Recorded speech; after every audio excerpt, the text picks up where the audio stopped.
As my viewers know from my other videos, uh, I do not differentiate. I didn't want to differentiate in my project between the data and the operand and the operator.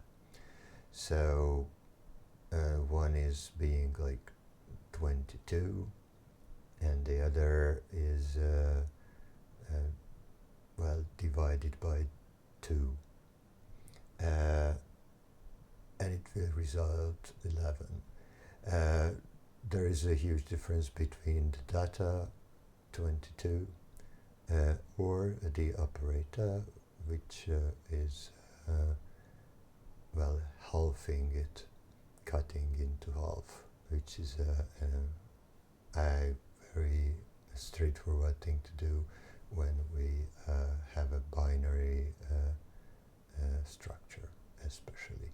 That's why I mentioned this very basic operator dividing by 2, but even that point when we divide by 2, we already have a carry, a fallen bit at the end.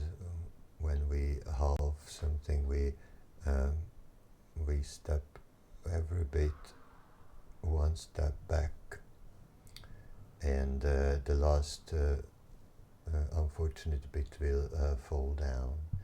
So when we don't divide an even number, but we divide, I say 7, for example, then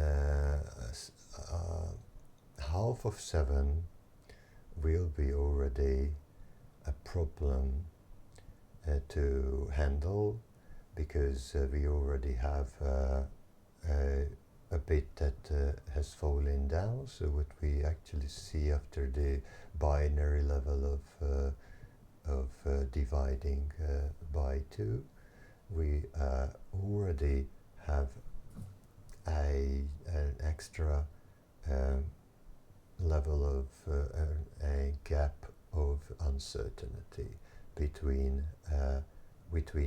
the 2 status. It's obviously cannot be 3.5. It can only be 3, and it will be 3. So what we end up is going to be 3, and going to be a bit that the processor is kind enough to hold back for a minute and provide it back as the carry bit, and luckily we can use that bit to store it so that we don't lose it. We start a different procedure that starts to decrease that gap in precision that we have just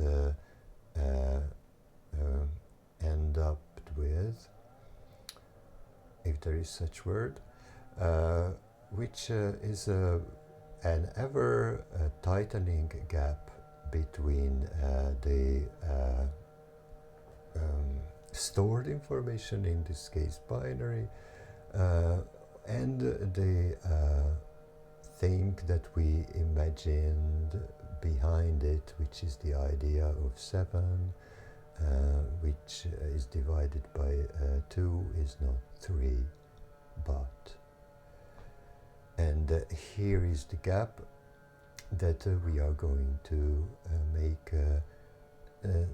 thinner and thinner with successive approximation at this point, which I don't think we can make actually gap-free.